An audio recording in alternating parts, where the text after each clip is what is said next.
नमस्कार, मैं हूं अभय कुमार। आप देख रहे हैं अपना खास कार्यक्रम बिहार समाचार।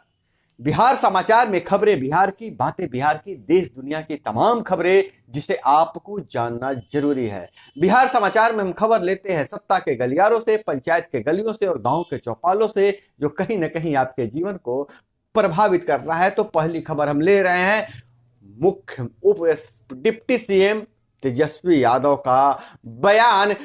विधानसभा में बोले तेजस्वी, ना हमको सीएम बनना है, ना ही नीतीश जी को पीएम बनना है। जो जहां ठीक है, जो जहां है वही ठीक है। भाजपा सपना देख रही है कि महागठबंधन टूटेगा और फिर हम लूटेंगे। तो डिप्टी सीएम तेजस्वी यादव ने साफ कर दिया है कि उन्हें सीएम बनने की कोई ख्वाहिश नहीं है और ना ही मुख्यमंत्री पीएम अब बनने जा रहे हैं। जो जहां है वही ठीक है। और वहीं उन्होंने आरोप लगाया कि भाजपा गठबंधन टूटने का सपना देख रहे हैं। बहुत बड़ी खबर आ रही है कि बिहार इंटरमीडिएट परीक्षा का रिजल्ट जारी कर दिया गया है। तीनों ही संकायों में छात्राओं ने बाजी मारी है। तीनों ही संकायों में छात्राओं ने, बेटियों ने अव्वल स्थान लाया है। और इधर हम बात करें कि मंगलवार को घोषित बिहार इंटरमीडिएट रिजल्ट 2023, बिहार के परीक्षा समिति ने आर्ट्स, कॉमर्स और साइंस का रिजल्ट तीनों संकाय का एक साथ घोषित किया है। वहीं अगर हम बात करें तो इंटरमीडिएट साइंस में खगड़िया जिले की आयुषी नंदन ने बिहार टॉप किया है। उसने 94.8% अंक प्राप्त किया है। वहीं सेकेंड टॉपर नालंदा जिले के हिमांशु व औरंगाबाद जिले के दाऊद नगर शहर के शुभम चौरसिया है। शुभम चौरसिया के बारे में बता दें कि पिछले बार मैट्रिक में भी उन्होंने स्थान लाया था और उनके पिता टेम्पू चलाते हैं। और इधर हम देखें वहीं आर्ट्स के संकाय में तो पूर्णिया जिले के मुहद्देस 95% अंकों के साथ बिहार की टॉपर बनी है। वहीं पूर्णिया जिले की ही कुमारी प्रज्ञा 94% अंक के साथ राज्य में दूसरा स्थान पाया है। वहीं कॉमर्स की बात करें तो औरंगाबाद जिले के सच्चिदानंद सिन्हा कॉलेज की सौम्या शर्मा और रजनीश कुमार पाठक दोनों 475 अंक लाकर अव्वल स्थान संयुक्त रूप से बिहार टॉपर कॉमर्स में बने हैं। तो बिहार के टॉपरों की लिस्ट में बात करें तो सभी जिलों के प्रतिनिधित्व है, लेकिन नालंदा और औरंगाबाद जिले का प्रतिनिधित्व ज्यादा मिल रहा है। खास बात यह है कि तीनों ही संकायों में बेटियों ने बाजी मारी है, बेटियां अव्वल आ रही है। और विधानसभा में बजट सत्र में सीएम नीतीश कुमार ने घोषणा किया है कि एससी, एसटी और ईबीसी महिलाओं को शारीरिक परीक्षा में 5 सेंटीमीटर की छूट मिलेगी। जैसे हम बता दें कि न्यूनतम ऊंचाई 155 की जगह 150 हो जाएगी। सामान्य वर्ग के लिए 165 है और इनको 155 में दिया जाता था, 155 की जगह 150 ही हो जाएगा। वहीं मुख्यमंत्री आजकल हिंदी को लेकर बहुत सेंसिटिव हो रहे हैं। डिस्प्ले बोर्ड पर जब उन्होंने अंग्रेजी भाषा में डिस्प्ले देखा तो उन्होंने चेताया और कहा कि इस तरह से आप हिंदी समाप्त कर दीजिएगा। ऑनरेबल के जगह पे आप माननीय लिखिए। और उन्होंने कहा कि डिस्प्ले पर हिंदी को ही लिखिए। नीतीश कुमार ऐसा पहली बार नहीं कर रहे हैं। इससे पहले भी फरवरी में आपत्ति जताई थी। कार्यक्रम में उन्होंने किसानों अफसरों के द्वारा अपनी राय देते हुए कहा था कि अंग्रेजी शब्दों का इस्तेमाल पर आपत्ति लगाया। जब अफसर, उनके आईएएस अफसर अंग्रेजी में किसानों से बात कर रहे थे तो उन्होंने आपत्ति जताया था कि अंग्रेजी शब्दों का प्रयोग नहीं कीजिए, हिंदी का प्रयोग कीजिए। सृजन घोटाले में आईएएस रमैया समेत 3 भगोड़ा घोषित गिरफ्तारी वारंट जारी कर दिया गया है। सीबीआई को अदालत ने लगाई फटकार, आईजी को जांच का आदेश दिया गया है। मादल विकास घोटाले में जमानत पर हैं केपी रमैया। सीबीआई 27 लोगों के खिलाफ आरोप पत्र दाखिल किया है। निगरानी के मामले में मिली जमानत, सीबीआई के मामले में भगोड़ा। और वहीं विशेष अदालत ने सीबीआई के क्रियाकलापों पर उठाया सवाल, कहा कुर्की के मामले में रमैया को अपवाद में क्यों रखा गया है। आग कुर्की के मामले में रमैया को क्यों अखबार में रखा गया है? वहीं बांका में 25 हेक्टेयर, औरंगाबाद में 27 एकड़ में बन रहा है बायोडाइवर्सिटी पार्क। नक्सल प्रभावित क्षेत्रों में अब बनेंगे पर्यटक हब सेंटर। मंदार और भड़कूर में वीआईपी गेस्ट हाउस बनेगा। फूल पौधे पक्षी व तितलियों का होगा संरक्षण। मंदार में 200 लीटर क्षमता वाला बनेगा टैंक। और यह पार्क कैसा होता है? तो अगर हम बात करें, पार्क होता है बायोडाइवर्सिटी पार्क, अर्थात जैव विविधता।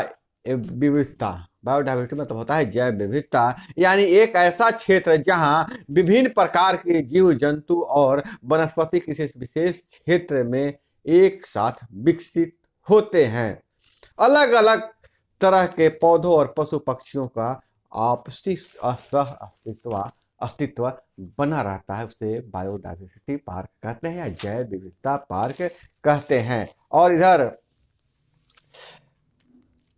ओलावृष्टि से कई जगह भारी फसलों को भारी नुकसान हुआ है, और खास करके इधर सासाराम, औरंगाबाद और गया जिले में ओलावृष्टि हुई है, जिसके कारण फसलों को नुकसान हुआ है। और वहीं अगर हम बात करें, कोसी सीमांचल व पूर्व बिहार में बेमौसम बारिश से रबी फसलों को भी नुकसान पहुंचा है। प्रदेश के सभी हिस्से में तेज मेघ गर्जन और बिजली गिरने की आशंका अब भी जताई जा रही है। 19 जिलों में मध्य और 19 जिलों में हल्की बारिश के आसार हैं। और इधर घरेलू हिंसा से पीड़ित महिलाओं को इंसाफ दिलाएगी सीडीपीओ का काम बढ़ गया है। घरेलू हिंसा से पीड़ित महिलाओं के संरक्षण का जिम्मा अब सीडीपीओ के पास होगा। समाज कल्याण विभाग ने इस संबंध में सोमवार को अधिसूचना जारी कर दी है। महिला घरेलू हिंसा अधिनियम 2005 की धारा 8 के तहत अब यह दायित्व हेल्पलाइन की परियोजना प्रबंधक के पास था। अब यह जिम्मा सीडीपीओ को मिलने वाला है, सीडीपीओ को मिल गया है। और वहीं नूरसराय से शिलांग तक 862 करोड़ से बनेगा हाईवे। 25.60 किलोमीटर नया ग्रीनफील्ड हाईवे तैयार होगा। और कई सड़क परियोजनाओं की मंजूरी मिली है, जिसमें नाबार्ड ऋण, केंद्रीय सड़क और संरचना निधि और सुलभ संपर्कता बाईपास, इन सड़क परियोजनाओं को मिली है मंजूरी। और गुड न्यूज यह है कि स्टूडेंट को राहत, इस बार समय पर दूसरे विश्वविद्यालयों में भी नामांकन ले सकेंगे छात्र। पीपीयू पाटलिपुत्रा विश्वविद्यालय स्नातक से लेकर पीजी तक का सत्र नियमित कर दिया गया है। पटना के 3 स्कूल सहित बिहार के 17 सरकारी स्कूल एक्सीलेंट लिस्ट में है। पूरा देश देखेगा इन स्कूलों की पढ़ाई, अनुशासन के तौर तरीके। वहीं तुषार हत्याकांड पर विधानसभा में शोर शराबा। भाजपा ने मंत्री इजराइल मंसूरी की गिरफ्तारी की मांग उठाई है। और 13 जिलों में वकालत खानों के निर्माण के लिए टेंडर जारी कर दिया गया है। और एक बहुत बड़ी खबर है पंचायती राज विभाग से, कहीं गांव से कि अब डीएम कार्यालय में लाइसेंस बनाने के लिए देना होगा आवेदन। अनुभव होने पर बनेगा सुपरवाइजर का लाइसेंस। फीस में 10 गुना तक की बढ़ोतरी। राज्य में इलेक्ट्रीशियन और वायरमैन ट्रेड से आईटीआई पास युवाओं को 4 साल का काम करने का अनुभव के आधार पर सुपरवाइजर का लाइसेंस बनेगा। इस लाइसेंस को बनाने वाले युवा मेंटेनेंस सहित जो लाइसेंस बनवा लेंगे युवा मेंटेनेंस और सहित अन्य कार्य सरकारी और गैर सरकारी संस्थानों में फर्म में कर सकेंगे। राज्य सरकार ने बिजली के क्षेत्र में बनाए जाने वाले लाइसेंस शुल्क 10 गुना तक बढ़ोतरी की है। फरवरी महीने प्रकाशित होने वाले गजट के साथ ही नया शुल्क लागू हो गया है। हम आपको बता दें कि ठेकेदार का लाइसेंस बनाने के लिए आपको 3,500 रुपये, सुपरवाइजर का लाइसेंस बनाने के लिए 700 रुपये और वायरमैन का लाइसेंस बनाने के लिए 300 रुपये शुल्क देना होगा।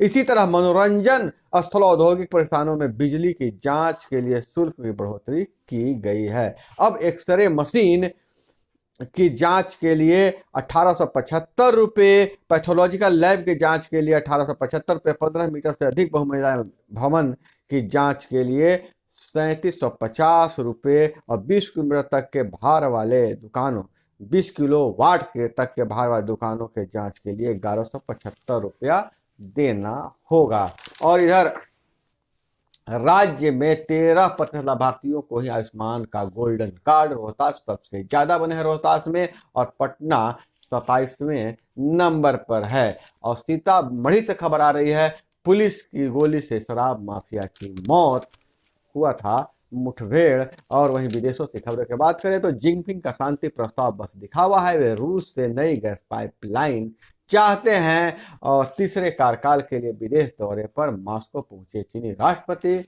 प्रधानमंत्री नरेंद्र मोदी ने कहा, जापानी पीएम से पॉजिटिविटी मिलती है। किसीदा ने जापान के पीएम किसीदा ने G7 में आने का भारत को न्योता दिया। वहीं पंजाब के खालिस्तानी समर्थक देशद्रोही अमृतपाल को दबोचने बॉर्डर पर अलर्ट, 5 करीबी पर रासुका लगाया गया है। तो दोस्तों, यह थी वो तमाम खबरें जिसे आपको जानना जरूरी था। इसी तरह से खबरों के लिए जुड़े रहे हमारे साथ। मिलते हैं अगले वीडियो में। जय हिंद, वंदे मातरम।